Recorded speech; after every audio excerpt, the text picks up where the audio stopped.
Yeah. Say again? You're from Harlem? I'm from Harlem. So how much did the diversity in Harlem, because I personally live there and I've seen some gentrification where I live. Mm-hmm. How does the different diversity that you've seen growing up kind of connecting to, you said that the argument for the English language only in America is kind of weak. Mm-hmm. So how did the diversity, especially in a neighborhood that a lot of people don't think is diverse? Mm-hmm. Repeat the question. Repeat the question. Like, so how do I?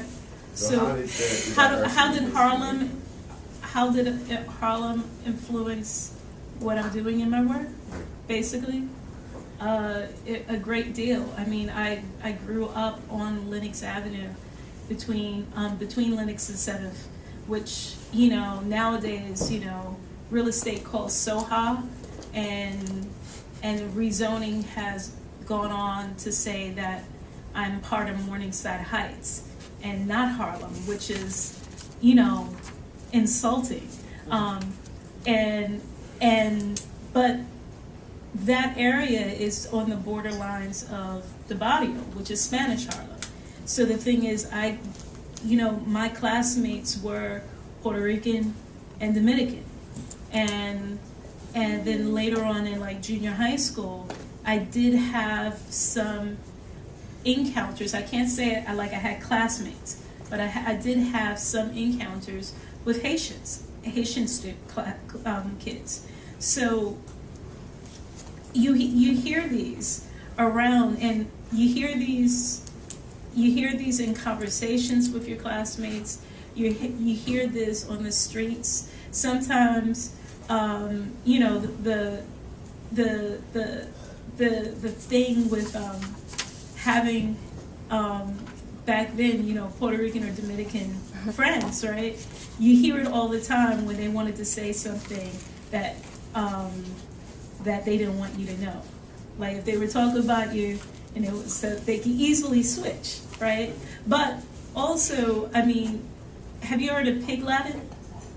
Yeah. Right. So like Pig Latin is kind of like a language that was kind of made up, like where it's kind of like if you wanted to talk about something but you didn't want anybody else to hear, where you take the consonant, the first letter, and you put it to the end, and you add an A to the back of the word.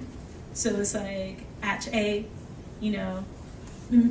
ig pay, and so yeah. So I mean that's where it started, or like you have the Chinese restaurants, so it's like you go and get your egg rolls. So you're hearing that, and it's kind of hard to avoid. It's kind of hard to like say that you don't hear these languages being spoken. It's either by choice you decide whether or not you're just going to like not pay attention to them, or you're going to actually like acknowledge them there. Now, I mean, gentrification, yeah, it's happening, but I think around in the 90s, that's when you started seeing a lot of West Africans moving into Harlem.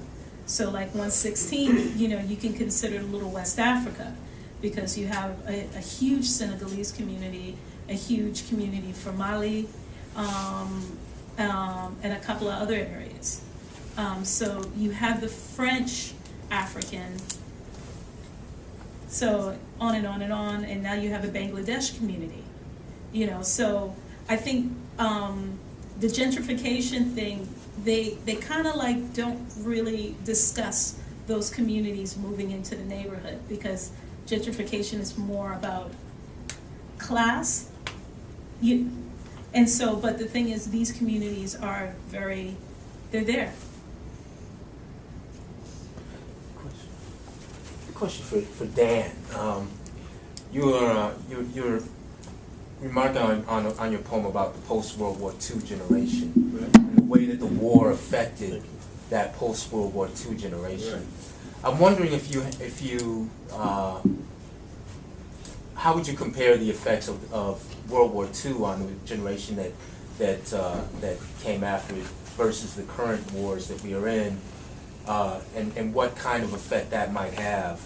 What kind of effect, how would you compare it to the post-Vietnam generation, et cetera, et cetera? Do you think that the effect is comparable? No. The question is, if you didn't all hear it, how would you compare the effect of the Second World War on the post-World War II generation, first generation after the war, to the generations that have experienced Vietnam, which I've experienced, and I tried a very well-known case. Remember Westmoreland?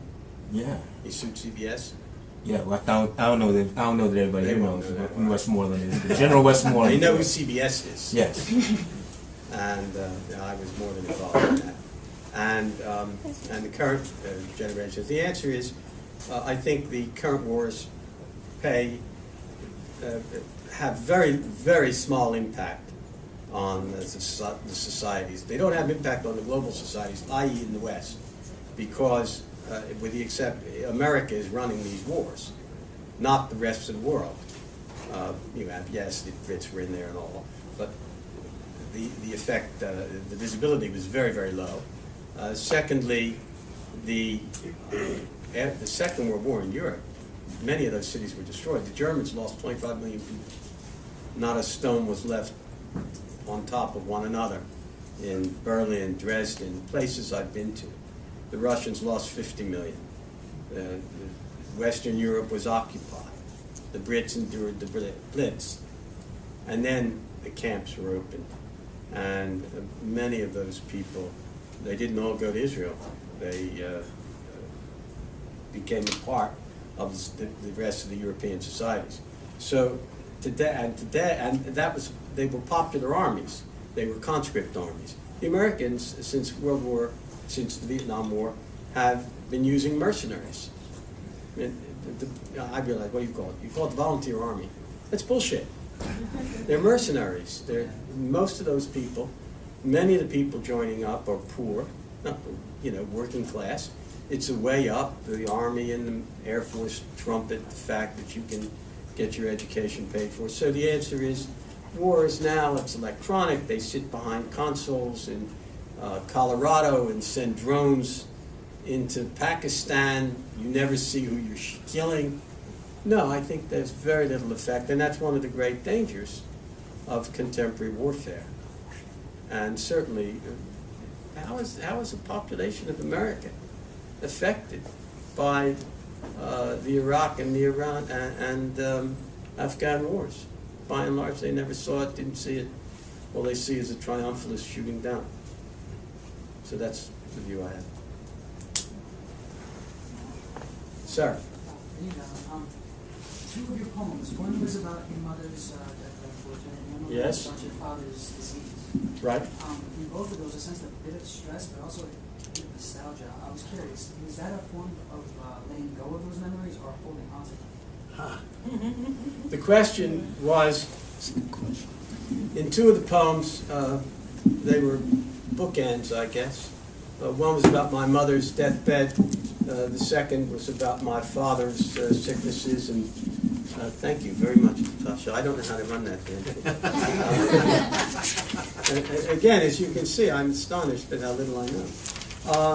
And was it a form, he said, the gentleman said, sense a certain stress, and he asked me whether it was a form of letting go.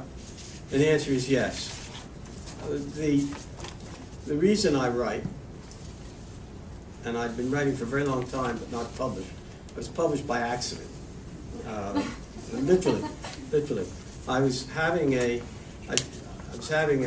stela, a marker, made for a property I had.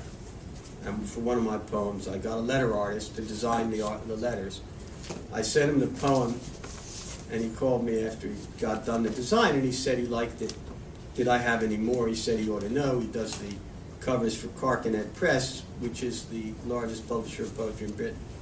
And I said I had a few more. He said, could I show him the publisher? And that was about 5 years ago, and that's how it all started. But I write in the last analysis for myself to try and understand what the hell was going on. I mean, I'm an old man. I'm 70 years old. They're titanium. They're not plastic. But titanium didn't work. I have new knees, and I write to try and understand the things that happened that I didn't understand. Why was I so angry and still am? Not here, interestingly enough. But if you were all, if this was Harvard or Yale, you'd see a very different side. And I went to those places. But in America, it didn't work the same way as it does in Britain. So the answer, sir, is yeah. Once I write it, if it's any good, on those rare occasions, then I understand and I'm done. And I don't have to deal with it anymore. Yes, ma'am. When you sit down to write your poems, right, do they come to you and then that they're your finished product, or do you revise, do you draft, like how, like? So the question is, when I sit down and write my poems, That's for both of you guys. how do they work? Would you like to go first? You could go All first. right. Well, the answer is the idea. I've been making notes for 50 years, and I'll often go back to the notes. I write every morning. It's a discipline. It's a trade. It's a craft. It's the hardest thing I've ever done, and I've done a fair amount. It is much easier to run a very large business than it is to write a poem. I will go through 100 drafts, 150, relentlessly. I end up with a pile of paper like that. It's a craft. They say it's 90% perspiration and 10% inspiration. Believe me, it's true.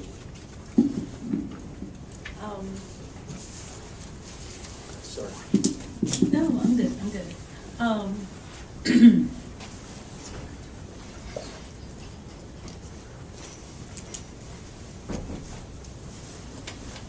I'm not that disciplined.